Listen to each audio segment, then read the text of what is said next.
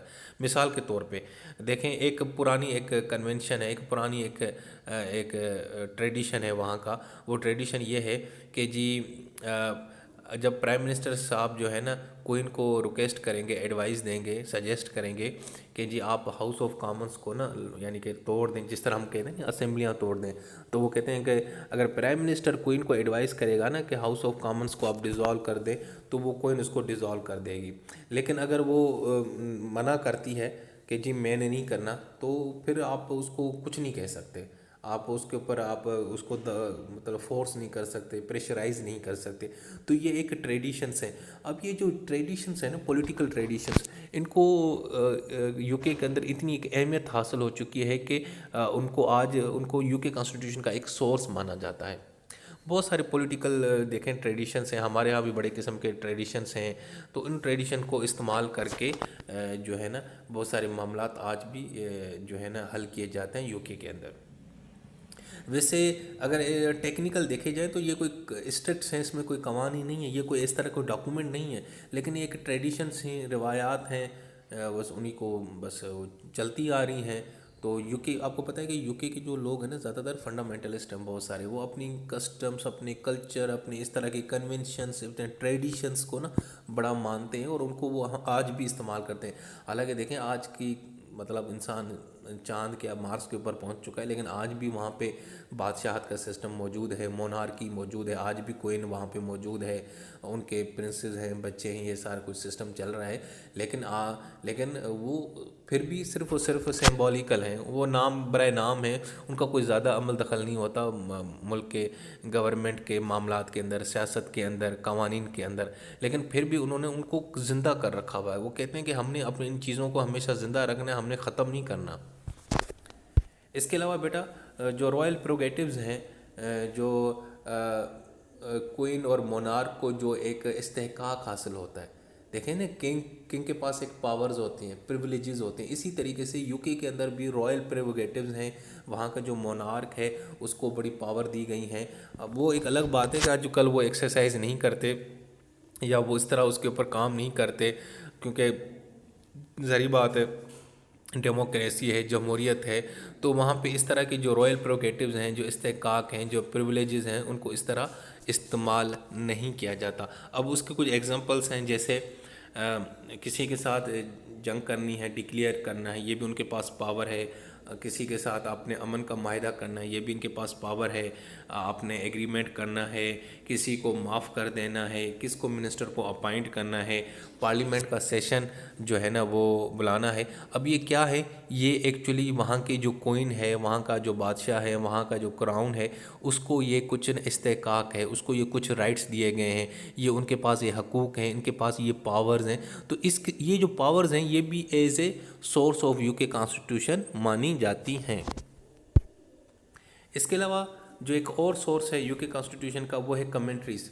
دیکھیں اگر آپ نے کوئی کانسٹیٹیوشن کی بک اٹھا کے دیکھ لیں نا، تو اس کے نیچے نا جو ہے نا جو آرٹیکل ہوتا ہے اس کے نیچے سے نا ایک لکیر لگائی جاتی ہے، اس کے نیچے سے نا کمنٹری کی جاتی ہے، اس کے اوپر کمنٹس ہوتے ہیں کہ جی اس آرٹیکل کا مطلب یہ ہے، اس کا یہ ہے، انہوں نے اپنے الفاظوں میں اس کو ایکسپلین کیا ہوتا ہے۔ بہت سارے جو لیگل جورسٹ ہیں، لیگل ایکسپرٹس لوگ ہیں جنہوں نے کتاب لکھی ہیں، تو وہ ہر ایک قوانین کو اپنے حساب سے انٹرپریٹ کرتے ہیں، کہتے ہیں جی یہ جو قانون ہے آئین کا، یہ جو سیکشن ہے، یہ جو آرٹیکل ہے، اس کا مقصد یہ ہے، یہ سمجھانا ہمیں یہ چاہ رہا ہے۔ یہ جو کمنٹریز ہوتی ہیں نا جورسٹ کی، ان کو بھی وہاں پہ یو کے اندر ایز اے سورس مانا جاتا ہے۔ کہا جاتا ہے کہ یو کے کا کانسٹیٹیوشن کے اندر جو مختلف بڑے بڑے جو لیگل جورسٹ ہیں، وہاں پہ جو لیگل ایکسپرٹس جو انہوں نے کتابیں لکھی ہیں، کمنٹریز کی ہیں، یہ دیکھیں پیچھے جتنے میں نے آپ کو قوانین گنائے ہیں، ان کے اوپر بہت ساری کتابیں لکھی گئی ہوں گی نا، اور مختلف لوگوں نے اپنی اپنی اس کی انٹرپریٹیشن کی ہوگی، اس کو اپنے حساب سے ایکسپلین کیا ہوگا۔ وہ جو ایکسپلینیشن کی ہے نا بیٹا، وہ بھی اس کی بھی اتنی اہمیت حاصل ہے کہ وہ بھی ایک قانون کا، وہ بھی یو کے کانسٹیٹیوشن کا ایک سورس مانا جاتا ہے۔ مثال کے طور پہ آرسن کی کتاب ہے law and custom of constitution, mass کی کتاب ہے پارلیمنٹری پریکٹس، NTC کی بک ہے لا آف کانسٹیٹیوشن، یہ ایک ایگزامپلس ہیں کمنٹریز کی۔ تو یونائٹڈ کنگڈم کے اندر جو مختلف قوانین کے اوپر جو جورسٹ نے کمنٹری کی ہے، ان کو ایکسپلین کیا ہے یا انٹرپریٹ کیا ہے اپنے الفاظ کے اندر، اس کو بھی ایک as a source of UK constitution مانا جاتا ہے۔ سو دوستو یہ تھا آج کا ٹاپک، جس کے اندر سورسز آف UK کانسٹیٹیوشن میں نے آپ کے سامنے ڈسکس کیے۔ اس کو ہم نے مختلف کیٹیگریز کے اندر ڈیوائڈ کیا تھا۔ ہسٹوریکل ڈاکومنٹس ہیں بہت سارے، وہ ہم نے ڈسکس کیے، Magna Carta, petition of right, bill of right, act of settlement. اس کے علاوہ جو ایکٹس آف پارلیمنٹ، جو پارلیمنٹ کی طرف سے قوانین بنائے گئے تھے، وہ ہم نے ڈسکس کیے۔ دیکھیں بچوں، اگر ہم ان کو ڈیٹیل میں کرتے تو یہ کوسچن آپ کا بہت لینتھی ہو جائے گا۔ سو آپ نے بس ہر ایک کے اوپر 3 سے 4 لائنیں لکھنی ہیں، بس آپ نے اپنا بتانا ہے کہ اس کا مقصد، اس کا مطلب کیا ہے۔ اس کے اندر جوڈیشل ڈیسیشن ہے، برٹش کامن لا ہے، کنونشنس ہیں، رائل پروگیٹیوز ہیں، کمنٹریز ہیں جورسٹ کی۔ سو یہ ساری چیزیں جو ہے نا سورسز آف برٹش کانسٹیٹیوشن ہیں۔ اس کے علاوہ میں نے آپ کو برٹش کانسٹیٹیوشن کا جو نیچر ہے وہ بھی بتایا۔ کوسچن آتا ہے بعض اوقات کی جی نیچر اور سورسز آف UK کانسٹیٹیوشن بتائیں، تو نیچر کے اندر آپ نے یہ لکھنا ہے کہ جی اس کی نیچر ان ریٹن ہے، اور ان ریٹن کی وجہ کیا ہے، میں نے آپ کو بتا دیا ہے کہ ایک ہسٹوریکل ریزن ہے کہ وہاں پہ کبھی بھی اسی قسم کا کوئی سسٹم جو ہے نا وہ ختم نہیں ہوا، ہمیشہ اسٹیبلٹی رہی ہے۔ انہوں نے کبھی کوئی وہاں پہ انقلاب نہیں دیکھا، اس وجہ سے ان کو کبھی ضرورت ہی نہیں پیش آئی کہ جی اب ہم نے شروع سے اپنا ایک نیا ملک بنائیں اور نئے قوانین بنائیں۔ بس وہ چیزیں جو چلی آ رہی ہیں ان کو بس استعمال کرتے آ رہے ہیں، اس لیے ان کو کبھی انہوں نے ان کوڈیفائی نہیں کیا، ٹھیک ہے۔ اور اس کے علاوہ باقی کانسٹیٹیوشن کی ڈیفینیشن میں نے آپ کو بتائی۔ سو دوستو یہ تھا آج کا ٹاپک، یہ دوسرا ٹاپک تھا UK کانسٹیٹیوشن کا۔ انشاءاللہ تھرڈ ٹاپک کے ساتھ انشاءاللہ نیکسٹ ویڈیو میں آپ کے سامنے میں حاضر ہوں گا۔ تب تک اپنا بہت سارا خیال رکھیے گا اور مجھے دعاؤں میں ضرور یاد رکھیے گا۔ اللہ حافظ۔